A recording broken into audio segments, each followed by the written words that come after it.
Hello there. I'm George Putnam. I'd like to begin with a fact, a simple yet shocking fact. It is this: a flood tide of filth is engulfing our country in the form of newsstand obscenity and is threatening to pervert an entire generation of our American children.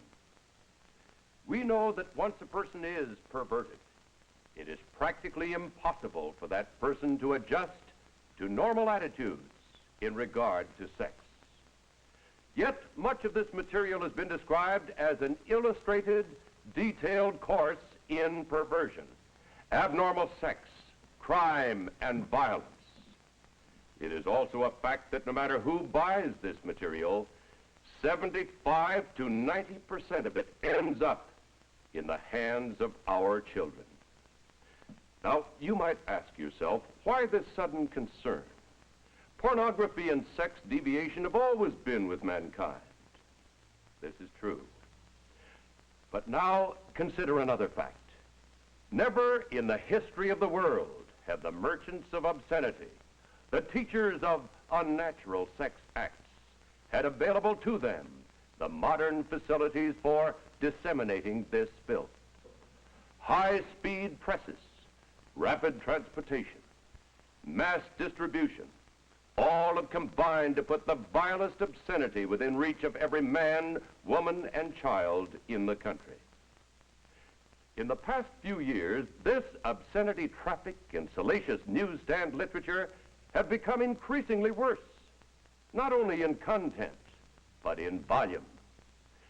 This traffic continues to increase and flourish for one reason. It is big business, profitable business for the mercenary persons who produce it, and for its more than 800 distributors. The United States Supreme Court has described it as dirt for dirt's sake.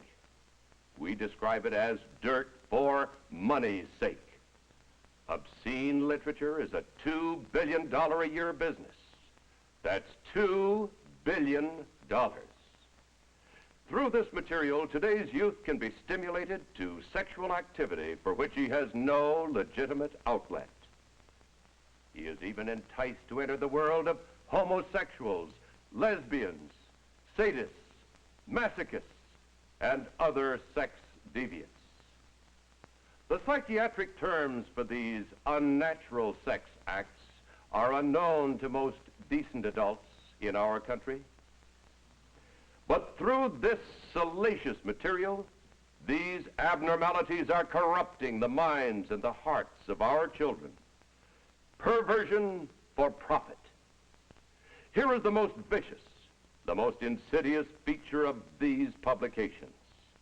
They constantly portray abnormal sexual behavior as being normal. They glorify unnatural sex acts. They tell youngsters that it's smart, it's thrilling, it provides kicks to be a homosexual, a sadist, and every other kind of deviant.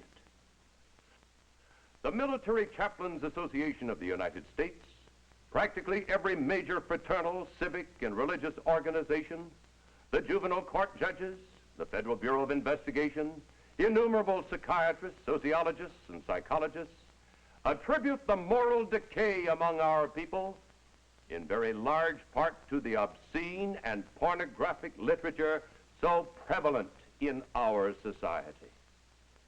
This moral decay weakens our resistance to the onslaught of the communist masters of deceit.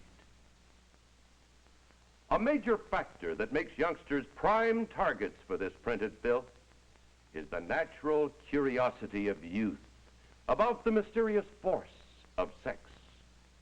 Yet, on virtually every newsstand is a welter of misinformation which can wreck them for life. Well, at this point, my friends, I wish to make it clear that the obscenity I'm talking about and the examples that I'm about to show you were not bought on the sly from under the counter. They were not purchased on Skid Row or on the other side of the tracks. They can be bought openly by anyone in drugstores, groceries, delicatessens, terminals, malt shops, cigar stores, newsstands, all over the community. They can be purchased by children, whether in a small town like McAllen and the Rio Grande, or in Chicago, New York, or Los Angeles. A prime example of one major category are the so-called girly magazines, which sell over 15 million copies a month. These highly colorful magazines picture stark nudity on slick paper. They often present their subject on bed or couch, in positions indicative of intercourse or other sex act, obviously calculated to stimulate the reader. The nakedness, the nudity of these magazines is defended and foisted upon the people by a vociferous minority in our society. They lack the moral standards and values of our Judeo-Christian heritage. They not only oppose the principles of that heritage, which has given us our rich institutions and laws, but they advocate their overthrow. For the sake of decency in this film, we have partially covered the pictures and disguised the identity of the models. But actually, these magazines not only display complete nudity, but they do so in a perverted manner. Such as this appeal to the sodomist. Such as these shots, which are typical of the preoccupation with the female breast, to a point that it has become a fetish. And this one, with its overtones of bestiality, and with lesbian implications. Another important problem common to these publications is the dwelling upon teenage participation in wild, flagrant abuses of the God-given gift of sex. This is amply depicted by the pose of this obviously young girl, her clothes in the disarray of sexual activity, with the stimulus of alcohol indicated by the tumbler placed on her thigh. And again, the breast fetish. Note the sensual expression alluded to by Dr. Sorokin, the renowned Harvard sociologist, as being the hallmark of so much of contemporary photography. And then we come to nudist magazines. If they were printed only for the nudist cult, they would never exist. Their circulation would not support the cost of printing. These total exposures are not of nudists in some instances, but rather of paid professional models. Group exposure is a hallmark of these cultists. However, it's been well stated that very few blind people join the nudist colonies. This mixture of male and female with total anatomical detail is typical of these magazines. A young boy in Philadelphia raped and killed a 5-year-old girl. And while he was testifying that he had been stimulated to this heinous crime by reading a nudist magazine, a federal court judge in Washington was granting to that very same publication a second-class mailing permit. And then we come to a terribly sad indictment of our society, the so-called physique group of publications. These magazines with a homosexual viewpoint and poses are often not understood by many youngsters who take them as instruction of body development. But psychiatrists believe that prolonged exposure of even the normal male adult to this type of publication, though he may not be aware of its true nature, will nevertheless pervert. Think then of the consequences to the inexperienced youth who, in purchasing and studying this material, becomes a pawn for these misfits, these homosexuals, who have a slogan that betrays the evil of the breed. Today's conquest, they say, is tomorrow's competition. See the tender age at which homosexuals prefer their conquests. Look here at the young face and bright smile which could be the hope of the world. But in the other half of the picture is revealed the seduction of the innocent. Look at this poor young lad, but when looking, think of the others who might follow his perfidious footsteps when photos like these are available at the corner news rack. And so it goes, countless poses, still pictures, slides, movies, all with the same content, and more of the same. This picture is not one typical of the physique magazines. It approaches another class of magazines dealing with transvestites, wherein the wearing of female garments is that which provides sex gratification for the participant. This picture, of course, merely confesses on the cover of the magazine the charges we have made. In this ad, the titles of the magazines and their table of contents speak more eloquently than I of the tremendous problem here presented. Sexual sadism, strange flagellation cults, erotic confessions of a sadist. What is fetishism? The pleasure of pain, the worship of the whip, sexual problems of a masochist, how to buy a whipping, famous transvestites. Are cross-dressers afraid of sex? These titles lead us to an even more bizarre but nevertheless common product of our news racks. The composite picture here speaks for itself. This type of aberration is usually depicted by showing several persons, one of whom is dominant, and binding or inflicting pain upon the other. And thus the grotesque costuming and the significance of the extreme spiked heel and the tight boot, the riding crop, the burning cigarette, rubber and leather garments, and all the rest. And here again, an appeal to the sodomist with a play upon the buttocks, the laced leather garment. This picture hints at the common idea of bestiality. Dr. Sorokin, the renowned sociologist at Harvard, says that today the newsstands, quote, depict the world as a sort of human zoo inhabited by raped, mutilated, and murdered females, and by he-males outmatching in bestiality cavemen and outlusting the lustiest of animals. Male and female alike are hardened in cynical contempt of human life and values, unquote. The degradation of these people is so complete, as shown here, that their sex satisfaction and climax come only in being tortured themselves, of inflicting torture on others.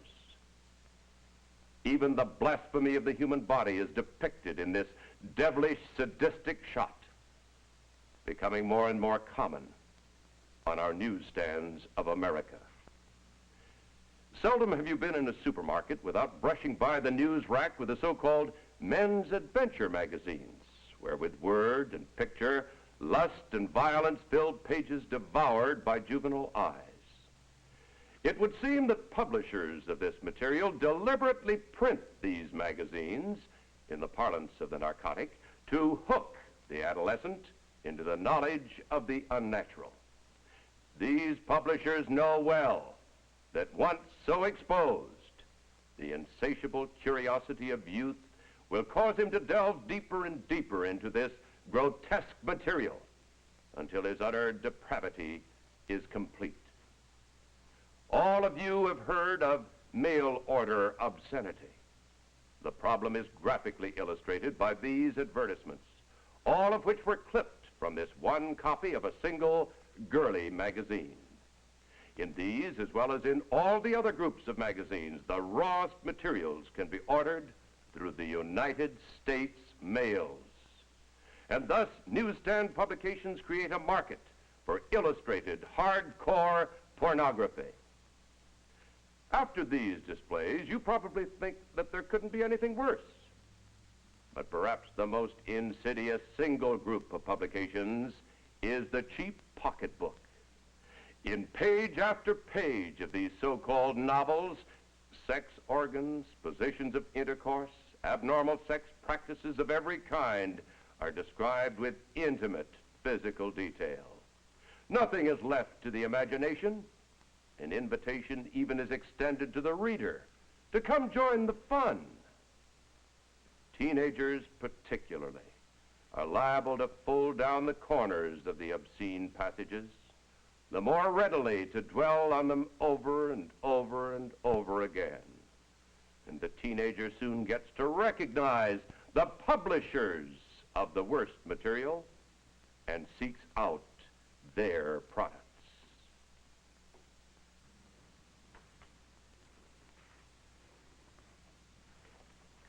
This is a book typical of many. It is called Sex Jungle.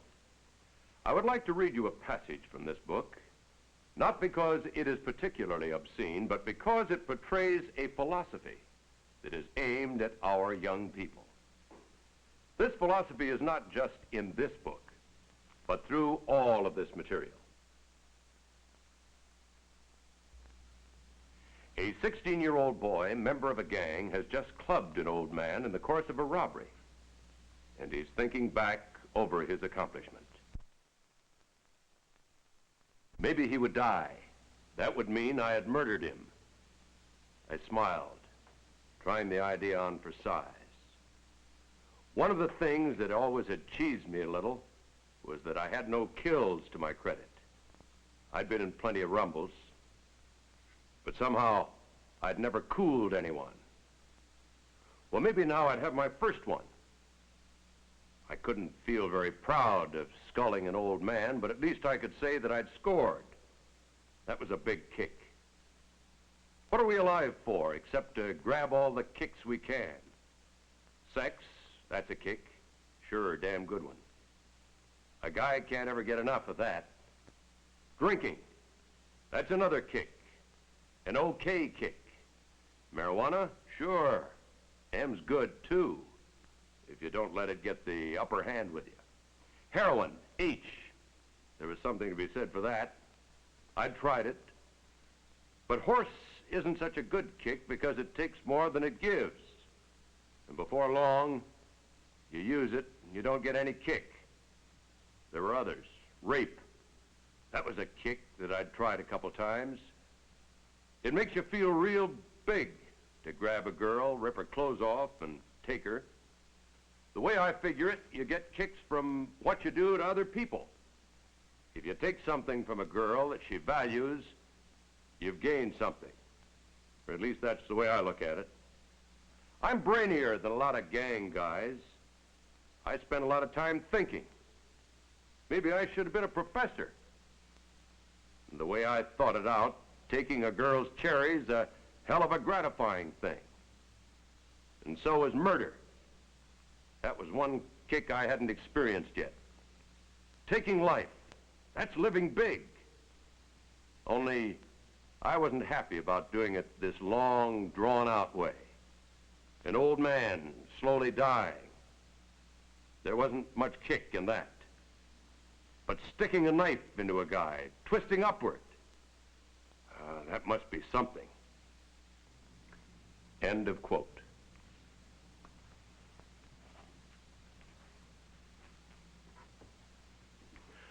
I repeat, my friends, I have not shown you these pictures and quoted from this material merely to shock you or make this presentation sensational. It is only to show what is openly available on your newsstands. And think of this. What you have just seen is not the worst material available. And yet, even this required editing to make it suitable to be shown in this film. The vast majority of this material is too obscene to show or to quote to you. Well, certainly other factors are contributing to the moral decay that concerns so many decent people today. But isn't it reasonable to presume that material such as you've just seen is one of the major factors? And it is important to realize that even if you knew that your own children would never, under any conditions, buy or read this material, if you knew this, and you can't know this, You must realize that they are constantly exposed to those who do read this material and who might be triggered into compulsive acts of sex violence. As I said before, the most insidious feature of these publications is that they glorify crime and ridicule law and authority. Vice is presented as fun. This warped idea of fun has contributed to the fact that 1 out of every 20 children born in the United States last year was illegitimate. The rate of illegitimacy has been steadily climbing, and the care of these children costs taxpayers $1 billion a year in government aid. This does not take into account the human misery or suffering that cannot be measured in dollars and cents. What these publications promote as fun has helped to increase the spread of venereal disease in this country. Reported syphilis has increased more than 300% in the last 5 years. The incidence of gonorrhea has been steadily rising.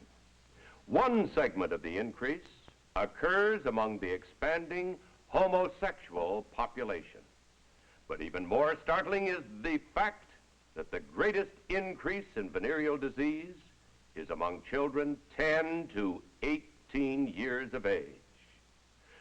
The increasing crime rate also parallels the increase in obscenity. A vicious crime of violence, murder, forcible rape, or assault to kill is being committed every 3 minutes. The total cost of crime in human waste, misery, tax, and material loss is beyond calculation. Sex-mad magazines are helping to create criminals faster than we can build jails to house them. This $2 billion a year racket is challenging every mother and father in this country and everyone interested in the welfare of our children. The question is this: do you want your children stimulated and driven into an early, unstable marriage before they have had a chance to achieve the economic, educational, and emotional stability necessary for family life? Do you want your son enticed into the world of homosexuals, or your daughter lured into lesbianism? Do you want either of them to discover how to get sexual gratification by inflicting pain on themselves or by torturing other people? Do you want them to lose all chance of a normal, happy, married life? Opponents to the control of obscene literature state that the circulation of this material is the price we pay for freedom in this country. But the United States Supreme Court does not agree. Smut peddlers do not have the right to contaminate our society. This is a nation of laws, and you and I have a constitutional guarantee to police protection of our welfare. The law is our weapon. Here in a typical courtroom, a judge is instructing the jury in the case of a smut peddler. Ladies and gentlemen of the jury, Lakewood has a valid constitutional legal ordinance prohibiting the publication, sale, or distribution of obscene material. It is under this law that the defendant herein was arrested and prosecuted. The Supreme Court of the United States has clearly stated that obscenity is without constitutional protection. The Supreme Court has defined obscenity as material which deals with sex in a manner appealing to the prurient interest. That is, material having a tendency to excite lustful thoughts. It might be well to point out that it is not necessary to prove that this material has led to an act of violence or sex crime, but merely that the material taken in itself is obscene. The test is whether, to the average person applying contemporary community standards, the dominant theme of the material taken as a whole appeals to the prurient interest. If material meets this test, it is without the constitutional guarantees of freedom of press and speech. Now you, the jury, must apply the test of obscenity to the material distributed by this defendant. You, ladies and gentlemen of the jury, are the sole triers of the facts in this case. The application of this legal test to the evidence is to be made by you and you alone. You, in effect, by your decency, determine the level of morality in this community. You, indeed, are the peers of the community. And so, my friends, the question is whether you consider publications, samples of which you have seen in this film, to be below your community standards. To find the answer, ask yourself these questions. Would you display this material on your living room table? Do you find such material in the living rooms of your friends and neighbors? Would you read stories from these publications to your family or friends? Would you undertake to sell this material from door to door? Of course you would not. Your community standards are far above this depraved material. Now, what can you do to solve the problem? You've seen the nature of the problem. You've heard the legal solution. But what can you as an individual in your own community do? First, start with your own home. Check your own reading and the reading matter coming into your home for your entire family. Remember, children can be contaminated by magazines brought into the home by adults. Second, promote good reading. Encourage children to use the library. Good books and magazines will help build positive values that are a protection against obscenity. Third, check neighborhood outlets that display pocketbooks and magazines, grocery stores, newsstands, malt shops, everywhere from the corner drugstore to the barber shop. And if you find obscenity for sale, call it to the attention of the owner. Remember, trading in stores that sell salacious material supports the obscenity racketeers. Fourth, report objectionable material to the police. Every arrest and prosecution, every conviction is a step in the education of the public to the solution of the problem. Remember, the law is your weapon. Fifth, write letters of commendation to police, prosecutors, other public officials, and to the newspapers whenever they take action against obscenity. Such letters and other direct contacts inform the public officials how high your community standards are. Sixth, form a committee for decent literature within your fraternal, civic, or religious organization. This committee will keep your own organization informed and active against this plague of filth. Form a Citizens for Decent Literature group in your community. Such a community organization will awaken people to the problem. It will provide speakers and other means to educate the public and arouse public opinion, which will support the police and prosecutors so that prompt, vigorous enforcement of the law can be expected. Information and advice on the organization of a Citizens for Decent Literature unit can be obtained by writing to CDL, Box 12, Cincinnati, Ohio. So you can see from what I have told you and shown you today that a moral decay is spreading through our country and our society. This same type of rot and decay caused 16 of the 19 major civilizations to vanish from the earth. Magnificent Egypt, classical Greece, imperial Rome, all crumbled away, not because of the strength of the aggressor, but because of moral decay from within. But we are in a unique position to cure our own ills. Our Constitution was written by men who put their trust in God and founded a government based on His laws. These laws are on our side. We have a constitutional guarantee of protection against obscenity. And in this day especially, We must seek to deliver ourselves from this twisting, torturing evil. We must save our nation from decay and deliver our children from the horrors of perversion.